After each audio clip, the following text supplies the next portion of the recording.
नमस्कार ओम नमः शिवाय। मेष राशि आपणकर आगामी 10 दिन भितर कौन हबाकू जाउछि केमिति आगामी 10 दिन आपणकर कटिबो भगवान को तरफ आपण को कौन संदेश मिलिबो आपणक जीवन ने कौन अनुभूति घटिबो जो अनुभूति आपण काहाकू बांटिबाकू न चाहिले भी निज मन भितर रखिबे कौन आशीर्वाद आपणकू मिलिबाकू जाउछि। मेष राशि आगामी 10 दिन भितर ଆପଣ ଚେଷ୍ଟା କରିବେ ଯେକୌଣସି କାମ କରୁଛନ୍ତି ତାକୁ କମ୍ପ୍ଲିଟ୍ ପୂରଣ କରିବା ପାଇଁ। ଆଗାମୀ 10 ଦିନ ଆପଣଙ୍କର ଏମିତି ଏକ ସମୟ ଆସିବ ଯେଉଁ ସମୟରେ ଆପଣ ଯଦି କାମ ପୁରା ନ କରିବେ ପରିବାର ହଉ ସମ୍ପର୍କ ହଉ ଏଥିରେ ଛନ୍ଦି ହେଇ ରହିଯିବେ, ପରେ ଆପଣଙ୍କୁ ସମୟ ମିଳିବ ନାହିଁ। ତ ଆପଣଙ୍କ ପାଇଁ ବହୁତ ଜରୁରୀ कि ଯେକୌଣସି କାମ ଆପଣ ଆଗାମୀ 10 ଦିନ ଭିତରେ କରିବାକୁ ଚାହୁଁଛନ୍ତି ବା କରୁଛନ୍ତି ତାକୁ ସମ୍ପୂର୍ଣ୍ଣ ଭାବେ ପୂରଣ କରିଦେବେ। କୌଣସି କାମ ରହିଗଲେ ବହୁତ ଦିନ ରହିଯିବ, ବହୁତ ସମୟ ରହିଯିବ, ଯେଉଁଟା ଆପଣ କେବଳ ହଇରାଣ ହେବେ ଆଉ ପରେଶାନ ହେବେ, ଆପଣଙ୍କର କର୍ମଟି ଅଧୁରା ରହିଯିବ। ଚାହୁଁଛନ୍ତି ଯଦି ନିଜକୁ ନଜରରୁ ବଞ୍ଚେଇବେ ଆଗାମୀ 10 ଦିନ ଭିତରେ କାହାର ନଜର ଲାଗିପାରେ ଆପଣଙ୍କ କର୍ମ ଆପଣଙ୍କ ସମ୍ପର୍କ ଏସବୁରେ ନିଶ୍ଚିତ କାହାର ନଜର ଲାଗିପାରେ। ଚ୍ୟାନେଲଟିକୁ ସବସ୍କ୍ରାଇବ କରିଦିଅନ୍ତୁ ଯଦି ଆପଣ ଏପର୍ଯ୍ୟନ୍ତ କରିନାହାନ୍ତି। କାହାର ନଜର କାରଣରୁ ଆପଣଙ୍କ ଦେହ ଖରାପ, ଆପଣଙ୍କ ଘରେ କାହା ଦେହ ଖରାପ, ଆପଣଙ୍କ ପାର୍ଟନରଙ୍କର ଦେହ ଖରାପ ହେଇପାରେ। ଲୋକଙ୍କ ନଜରରୁ ବଞ୍ଚିବେ। ନିଜ ଖୁସି ଖବର ଆଗାମୀ 10 ଦିନ ଭିତରେ ଯଦି କାହାକୁ ନ କହିବେ ଆପଣଙ୍କ ପାଇଁ ବହୁତ ଭଲ ହବ। ନିଜର ଆଗାମୀ 10 ଦିନ ଆପଣଙ୍କ ହାତରେ। ଆପଣ ଆଗାମୀ 10 ଦିନ ଭିତରେ ଯେକୌଣସି କାମ ଯଦି ନିଜର ମନୋବଳ ଦୃଢ଼ ରଖିକି କରୁଛନ୍ତି ତାହେଲେ ହିଁ ଆପଣ ସଫଳତା ପାଇବେ। ମନୋବଳ ଦୃଢ଼ ରଖିକି ନିଶ୍ଚିତ କରନ୍ତୁ। ଏଠି ଲାଗୁଛି କି କୌଣସି ଛୋଟ ଛୁଆ ଦ୍ୱାରା ଆପଣ ହଇରାଣରେ ପଡ଼ିପାରନ୍ତି।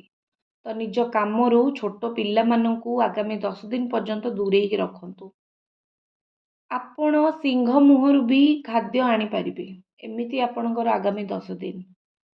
ଆପଣଙ୍କର ସିଂହ ରାଶି, ସିଂହ ଲଗ୍ନ, ଯଦି ଆପଣଙ୍କର ସିଂହ ଲଗ୍ନ ହେଇଥିବ ମେଷ ରାଶି ଆପଣଙ୍କ ପାଇଁ ବହୁତ ଭଲ।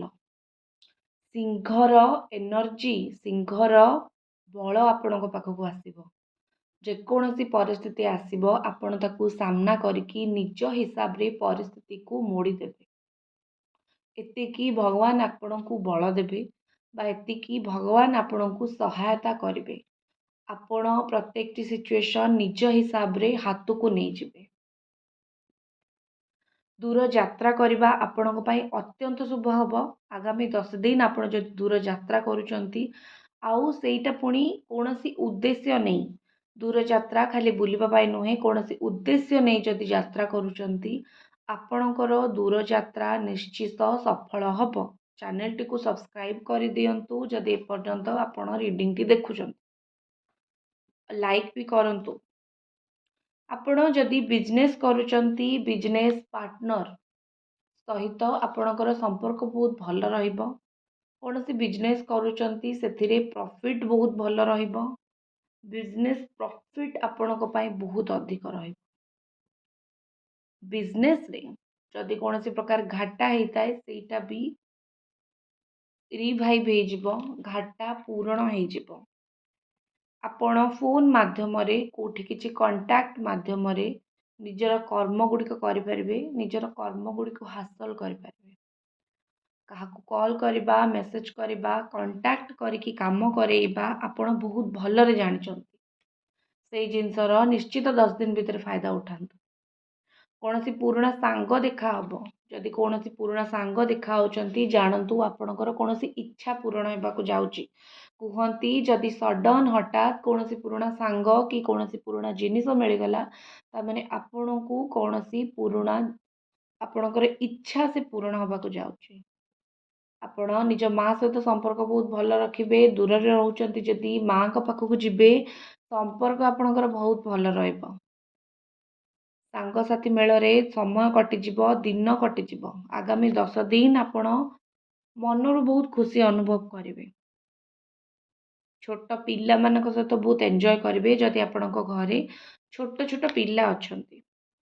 ଆଗାମୀ 10 ଦିନ ଯେତେ ପାରିବେ ଚୁପ୍ ରହିବେ, ନିଜର ପ୍ଲାନ୍, ନିଜର କର୍ମ କରିବା କାହାକୁ ନ କହିଲେ ଆପଣଙ୍କ ପାଇଁ ବହୁତ ଭଲ ହେବ।